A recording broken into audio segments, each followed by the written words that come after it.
So the OnePlus 5 was recently launched. If you've been on YouTube, you probably know this. Every other YouTuber has already created a review or a first impression on the product.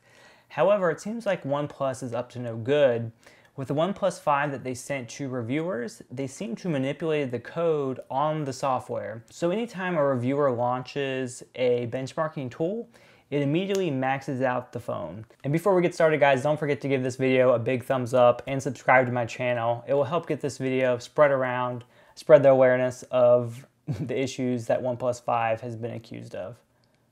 So a tool that would normally just test the everyday usage of a phone now is immediately just testing it completely maxed out, which I can see the pros and cons of this. If you want to test a device, you would think you'd want to test it out to the max.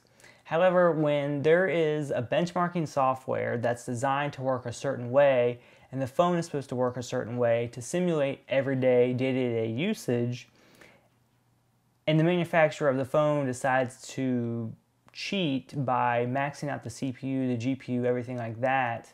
So it seems like this type of cheating really isn't worth it. From the notes I saw in this XDA article, which I will link in the description below, definitely check it out. All the good information is in there. They're not getting that much of an increase. It's like 3 to 5% performance gains for doing this sketchy manipulation of the benchmarks. Is it really worth it? When most people don't really look at benchmarks, the only people that look at benchmarks are like the techies.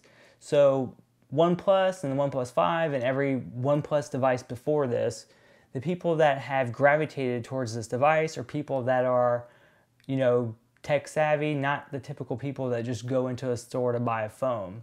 So when you start manipulating benchmarks, the type of information that your target audience looks at, and then they find this out, they can't help but feel a little betrayed. The question is, knowing this information, would this prevent you from buying the OnePlus 5?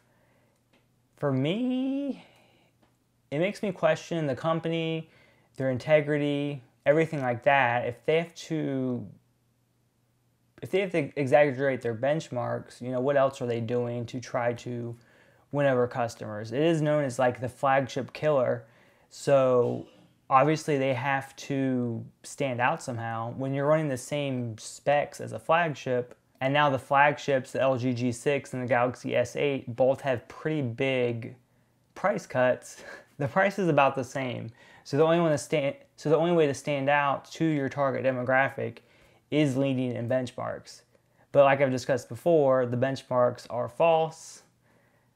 The phones are maxed out when they're not supposed to be during these benchmarks. It's completely unfair. And I'm reading this directly from the article that I will be linking. Full credit XDA, this article. If I didn't read this article, I wouldn't be making this video.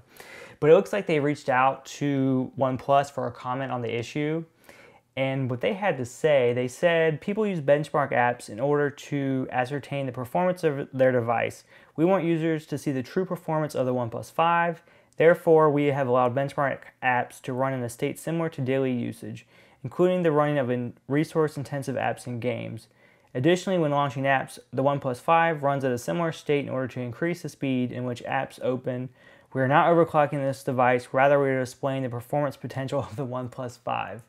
So basically they're stating that anytime you open up an app, anytime you play a game, anytime you do anything, they have it so the OnePlus 5 is immediately just going to max out, which makes no sense because you would see really poor battery life. The device would get hot. It just doesn't make sense. It just seems like a very strange statement to have.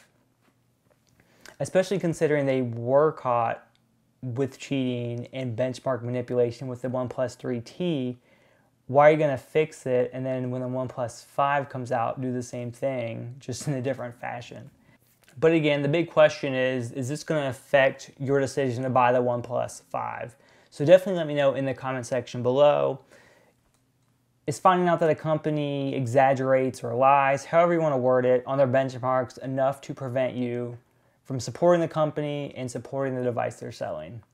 And if you want a more detailed explanation on how this whole benchmarking fibbing works, again, I'll reference the link below in the description because they do a lot better job telling you how it works. They show you pictures, benchmarks, examples, comparisons to like cheating versus non-cheating, stuff like that. I'm just reporting on this. I'm just a news reporter in a sense. I think this issue is pretty big not to go unannounced, and people need to cover this because, yeah, benchmarks we don't use much anymore. We usually just rely on day-to-day, performance of a phone. But when the top people in the tech community world, reviewers, they do benchmarks and that just kind of trickles down. Eventually it gets to the end consumer that the phone is good, and typically the word good comes from good benchmarks. So if you don't have good benchmarks, ultimately it's not going to get to the consumer that the phone is good. As unimportant as benchmarks are, don't lie to make them slightly better. And that's all I have to say.